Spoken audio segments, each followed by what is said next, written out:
This is the Kaizen Way, the show dedicated entirely to continuous improvement. Join us every Thursday for new episodes on popular platforms like Spotify, YouTube, Apple, and Google Podcasts. This show is proudly sponsored by Modern Kaizen LLC, your one-stop shop for robust training solutions for soft and even most specialized of skills. Find them on the web at modernkaizen.com and all major social media platforms. We thank you for joining us. Now, without further ado, here's your host, Mike Monroe. Good afternoon, everybody. I'm super excited to be here. This is Mike Monroe, your host for the Kaizen Way. We've got a great show in store for you today. So I'm extremely honored to be here. I'm extremely grateful for his time. If everybody could help me welcome Robert Moriarty from Gerard Daniels. Robert, how are you this afternoon? I'm doing well, Mike. Thank you for the invitation. Looking forward to having this discussion with you. Robert, tell me a little bit about your role there, and then some of the experience that you have in continuous improvement. But let's really kind of drill down into your journey in how you ended up in the continuous improvement world and ultimately how that led to your position now. Well, currently I am the Western U.S. Division Operations Manager for Gerard Daniels. We're a global company. We have a presence in the United States, Canada, and Europe. I manage the facilities out here in the West Coast, in Fontana and Miraloma. Some of the areas that I manage is the manufacturing, quality, safety, obviously, first and foremost, manufacturing engineering, and basically I'm the executive sponsor for lean manufacturing as well, as we start to take Gerard Daniels on a lean journey here in the West with some upcoming lean certifications starting next week. But for my role, I've been here about 7 months. I was previously general manager of a company in Ontario named Myers Power Products. They were in power distribution, building switchboards, panel boards, power distribution centers. Basically, where it all started for me, I came out of the Marine Corps. I'm a combat veteran. And the thing with that is the only thing I knew how to do was to blow things up and break things. And so not a lot of skill sets out in the real world for that. So obviously I had to go get some education. And my first job out of the Marine Corps, I was a helper installing garage doors. And my sister got me the job. And then she got me my second job. I was working at a garage door manufacturing company. And over the course of that, I was jumping around minimum wage to minimum wage. And really, the way I've been told is I was burdened with an overwhelming amount of potential. And what that means is successful people are never told they have potential. They're already successful. They're already doing things. And so I thought it was a compliment, but what it was a wake-up call. Kind of to make a long story short, I ended up meeting my wife, and I was living couch to couch with friends, being helpful, let me sleep on the couch. It's hard in California to live on minimum wage, and especially back in the 90s. And I was fortunate enough to live with somebody who had AOL, the chat rooms. And I got into a chat room one time and met my wife. And obviously, I really had it going on, so I gave her a lot of stories of how well I was doing in life. And sooner or later, she wanted to meet me. And so, just like most people that have put up a facade, I had to come clean and tell her, this is where I'm at in my life. I really haven't accomplished much. And I ended up moving up there, and her family took me in. I packed up everything and drove 300 miles to Delano, California. Moved in with her family, and she told me that I was a blank canvas. I had them tell me I had potential. She told me I was a blank canvas. I had everything I needed to be successful. I just didn't know how to do it. And so she kind of pushed me into my first manufacturing role, and I was at Frito Lay. And I got a part-time job there as a crewing coordinator, and on second shift. And then they had an opening on third shift for a packer to pack potato chips. And I started packing potato chips. And some other people started recognizing my potential and my leadership experience. And so I was asked to start to work on what they have in PepsiCo and Frito Lay is their managers or supervisors are called resources. And so I started going into their resource development program. And it was to train you to become a leader, to become a supervisor, to be a line supervisor. And I was getting real knee deep into it, doing all my assignments and turning in my reports. And then we all got called into the break room, and we were given a 60-day warning notice that they were closing the plant. Fortunately, they had a job fair, and I got picked up by Hershey Chocolate Company.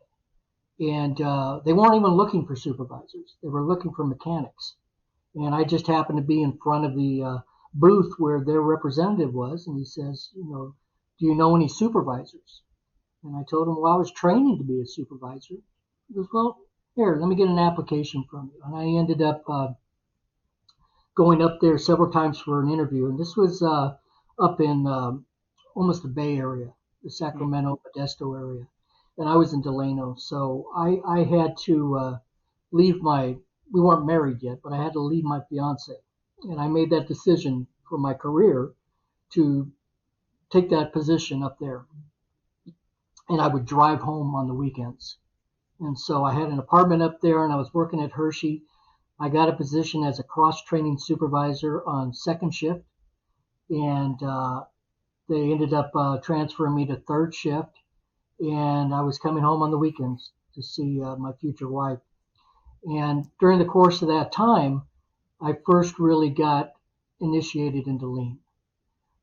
There's a facility that used to be up there called NUMMI up in Fremont.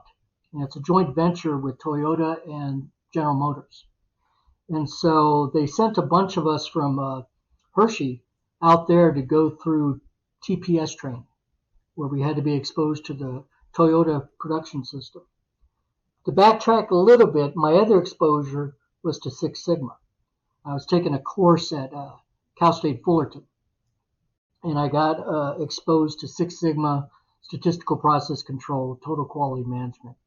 And I never knew that those things would marry together later in my life and become Lean Six Sigma. So I was in the NUMMI plant, and I was learning the Toyota production system. I guess they would call that a white belt certification, yellow belt certification. We had to go back to Hershey and create projects that were real world. And I know we're going to talk a little bit about it later as the most outrageous project, but I did a project there, and I know we'll discuss a little bit later, and I'll reveal what that project was. But it was my first participation in a continuous improvement process.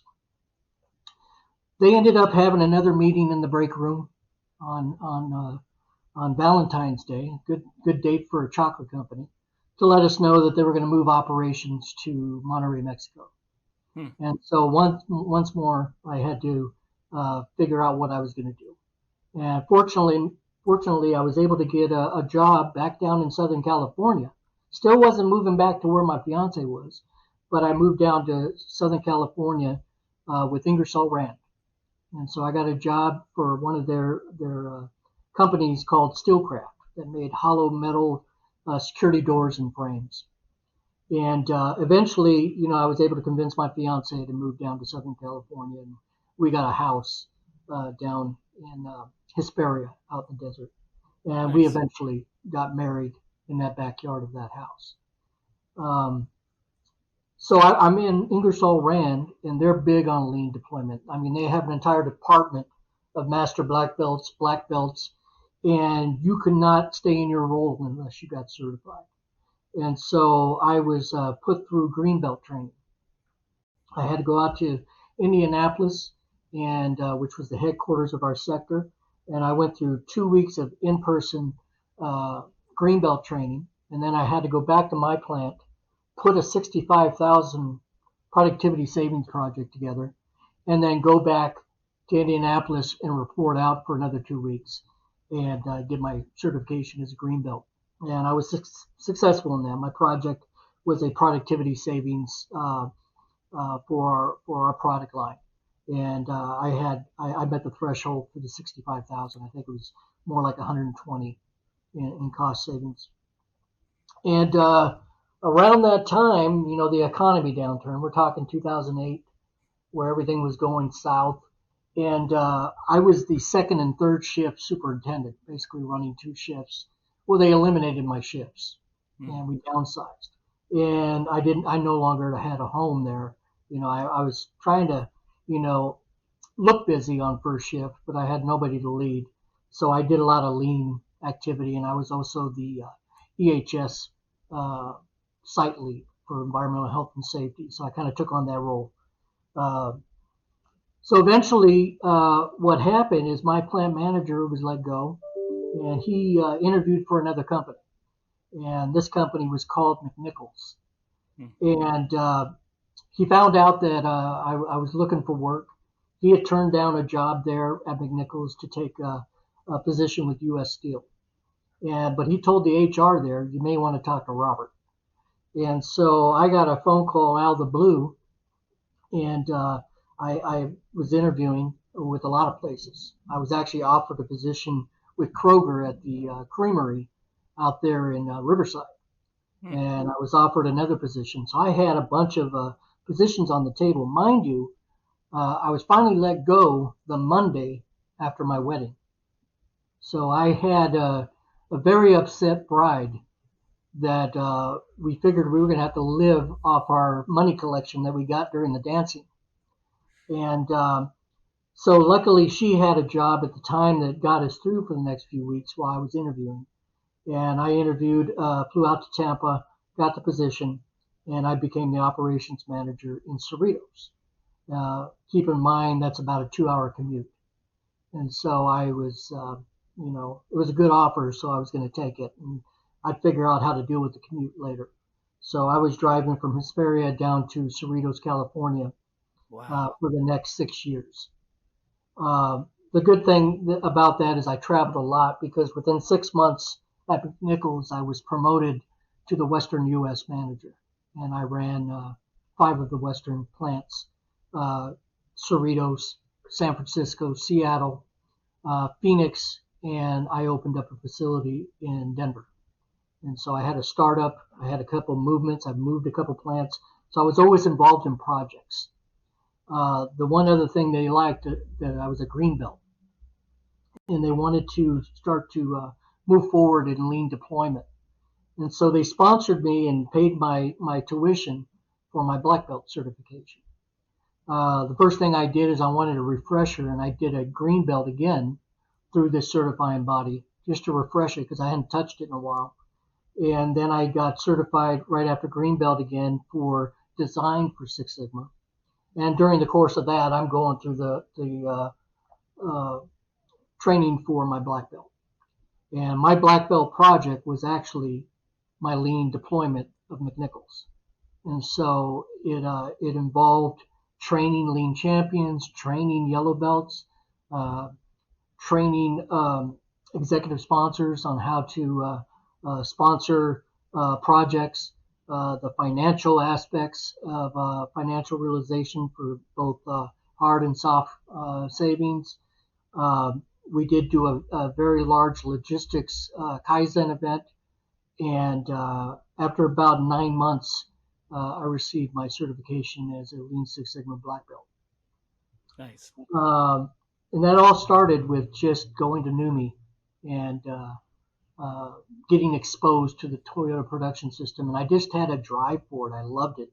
I loved the empowerment that it drives down to the shop floor. That you have your team members participating in activities that change the direction of a company. It's not just your C-suite, your CEO and your CFO that make those decisions that impact everybody. It's your shop floor employees that are the ones that are going to receive that impact, that drive it. And I always tell my employees and my team members, if you succeed, I'm going to blame it all on you. If you fail, I'm going to take responsibility for it. And that's been my leadership mantra, not just with Lean Six Sigma, but as an operations manager, as a general manager. Because the most important role I have is the people. I mean, I have equipment out there worth millions, but I have family members that are counting on me to make good decisions for their well-being. And so that's the thing about being a manager, and that's the thing about continuous improvement is, me having that overwhelming amount of potential is the same as, a company that has so much potential that hasn't been tapped into. Yeah. And it's our job as leaders to drive that continuous improvement, make today better than yesterday, and make tomorrow, a vision. And really keep that motivated. And it's you can't stand still. Lean Six Sigma is not an observation sport; it's a participation sport. You have to participate in it. And that's what I've had to learn over the last 20-something years that I've been exposed to Lean and to Six Sigma. And I've seen the benefits of a good project, and I've seen the downfall of an unsustained outcome. I hate to see projects that have so much momentum and then the control part doesn't take place in May, and all that hard work is just falls to the wayside, and it sends a message. It sends a message to those that participated in that project that this doesn't work. So it's our responsibility to make sure it's sustained. We do our control plans, and we don't just become satisfied with the results, that we broaden our scope and take it to the next level. And so there's got to be momentum. There's got to be movement. We can't stand still. So that's kind of my journey into my career. I wasn't supposed to be where I'm at. I was sleeping on couches. I give a lot of benefit to my wife. I tell her every day, thank you. I give her the paycheck. She tells me every day, thank you. And so, it's a partnership, and it started with that partnership, and then it's grown into what it is today. I consider myself still with a lot of humility that, I'm afforded this opportunity to lead people, to take care of their livelihood through decisions that are well thought out and not hasty. Really, that's what a leader has to do, because sometimes I'll talk too much that nobody hears a word I say, because my actions are just louder than it. And I got to make sure my actions match my conduct, and my conduct matches what I talk about, and being a walking example. So, but that's my journey, and it's still going on. So. I love it. There was a lot to pull from that, and number one, I think it's critically important. I really love that you have such a great relationship with your wife, and I think really the big takeaway is that it's okay to ask for help, and it's most important to be able to get that insight and that influence from the people who really love us. It sounds to me like you're an incredible team leader, and a lot of that is because of the perspective that you've gleaned from your journey. Both being in the Marine Corps and all the wonderful places and steps that you've taken to where you are now ultimately. But other than setting the example, and I feel like that's what a lot of leaders really kind of hunker down on, is you have to be the example. Other than setting the example, how do you motivate a team to embrace a culture of continuous improvement? Well, I follow kind of the, show me, tell me, let me.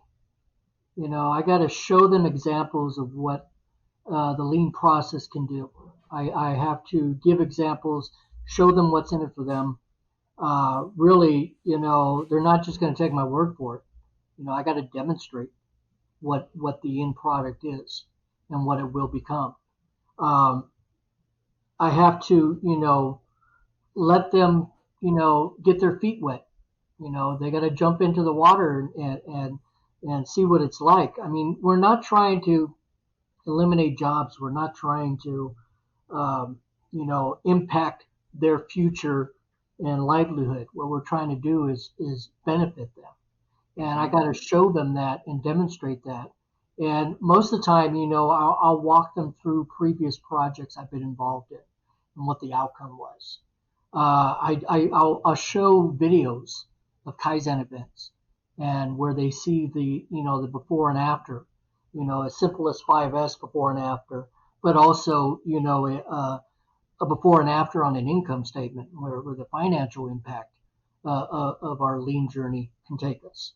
But you've got to get the buy-in on the front end, because they're not going to buy in after the fact.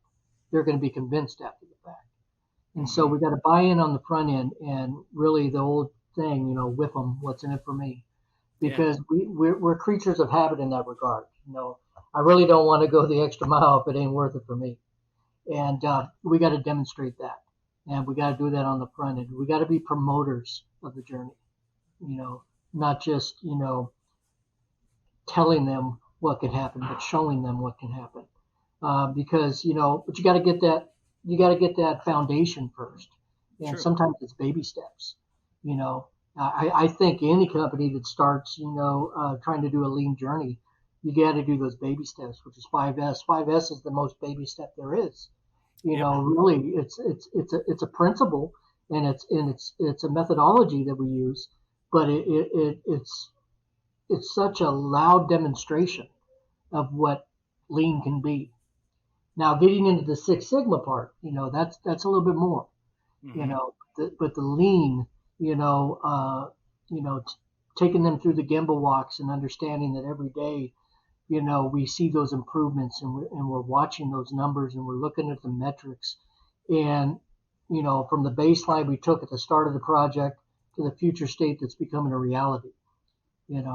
What's really impressive is when you really start and you do a value stream map, and they don't realize how much they know. They don't realize that they're the experts, and maybe up to this point they've never been told how important they are and what an expert they are in their role, that they're the subject matter experts, that the business counts on their knowledge. Well And those are some of those aha moments that I have. Putting a value stream map together with the team, and then they realize, what each part plays to each part, and also when they start to see the waste, and they don't realize that it could be better, and they have that attitude at times. It's always been this way, or I've said it before and nobody listened. Well, we're listening now, and we're writing it down, and we're going to do something about it. And I think when you get to that level of empowerment, it really starts to catch their interest, just like it did mine. I was in the same boat. I was just an entry level supervisor the first time I went through NUMMI and saw what manufacturing could be. Because I saw what manufacturing was in my world, but in the Toyota production system, and it's pretty amazing, that we can get to that detail of excellence. That's a beautiful thing. And, I really love what you had to say about the empowerment piece of this, because I've seen it at the shop floor, or at the floor level. Words like efficiency start going around, in just the little nagging voice in the back of your mind is like, does that mean I'm going to lose my job? Right. But it's really not the case. It's more of a deep dive and a look into how important your role really is, and how much life we can get back, and how much more productivity we can get back. And I really do. I think it's empowering, right? Because, as a manager, you can tell someone, you're amazing. Your role here is integral to what we do. We could not function without you. But it's another thing to really see that, right? As a manager, sometimes we say nice things to folks, but it's kind of like when your mom says that you're handsome, right? Like, am I actually handsome? Right? It's funny because I've now come into radio, and I'm, she's like, you got a face for radio. I'm like, hey, I guess that's right. Right. But no, there's more value to that perspective when they get to see, how integral they are to the entire picture. And that's a really, really amazing insight on how to glean that buy-in is to paint that whole picture as you're developing the value stream map, and really identify like you are a critical piece in this process, and you should feel empowered by that.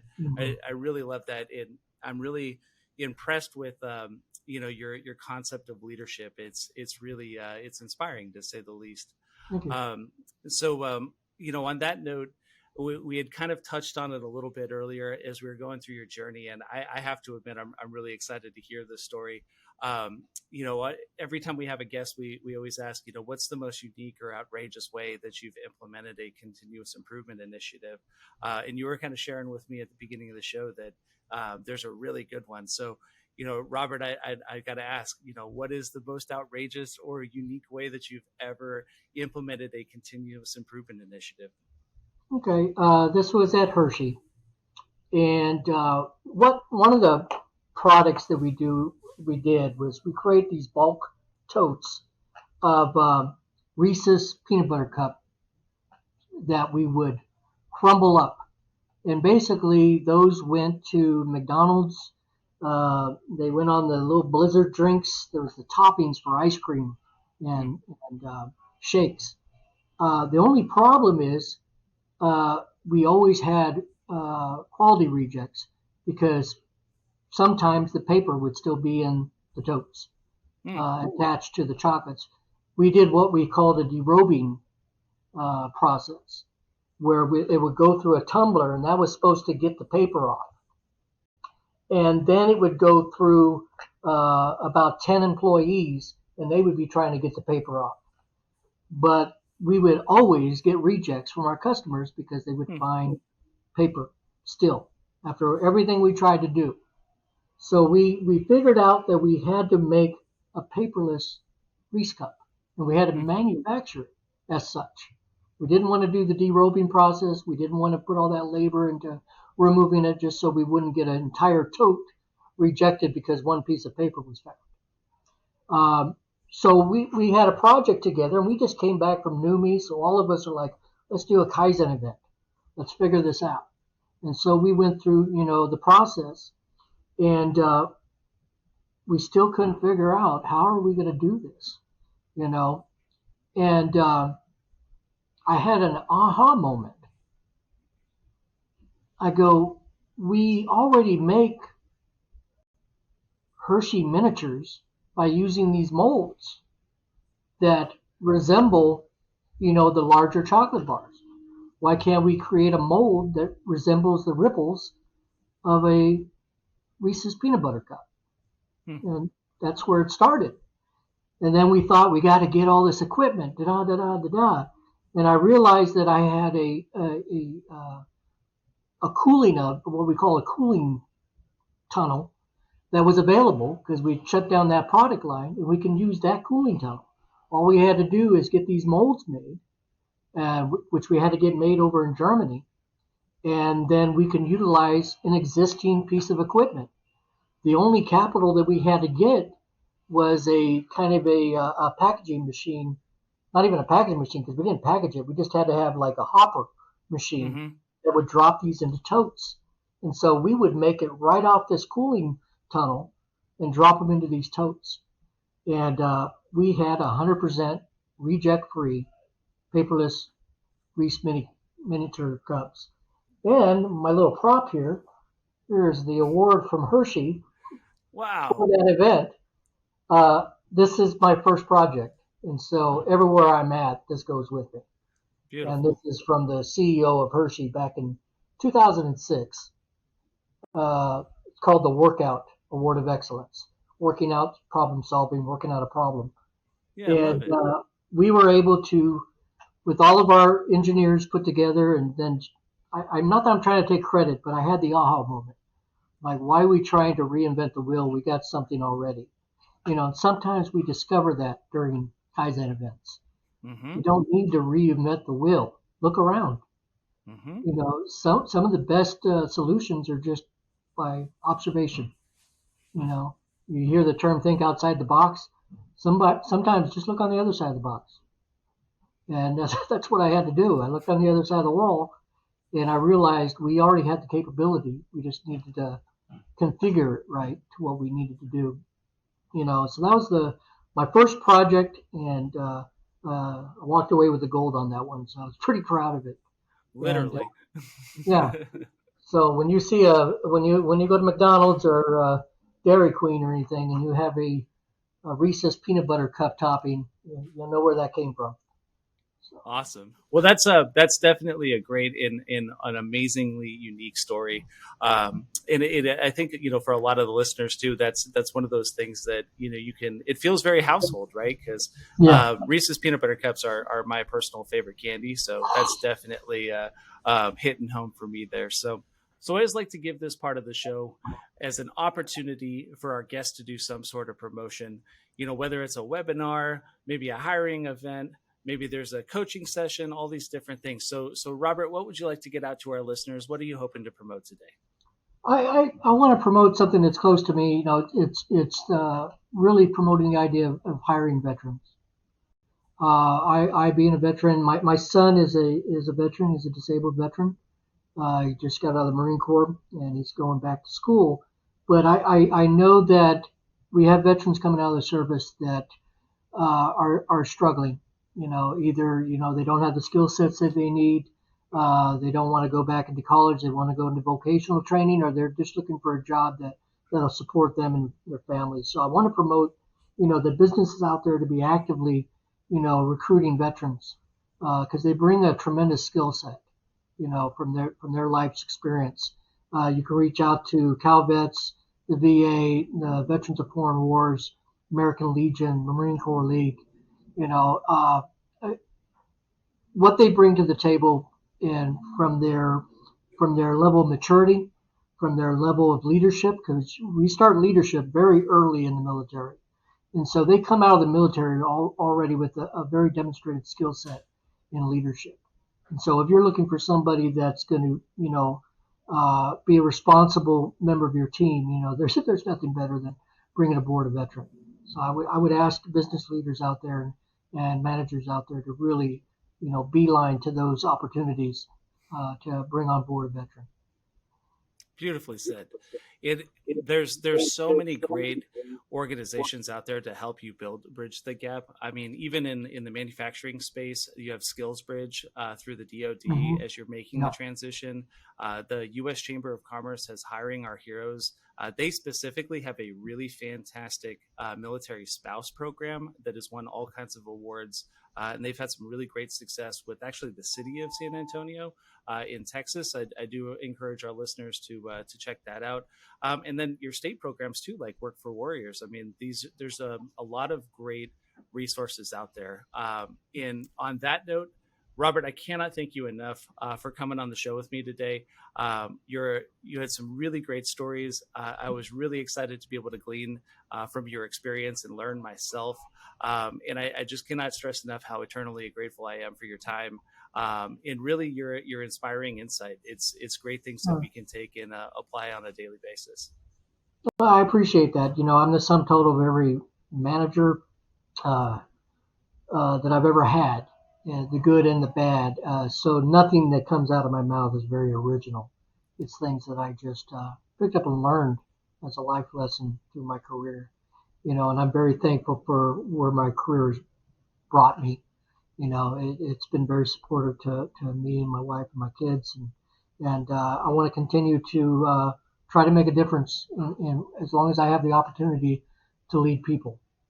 That's my drive, is to lead people. Beautifully said.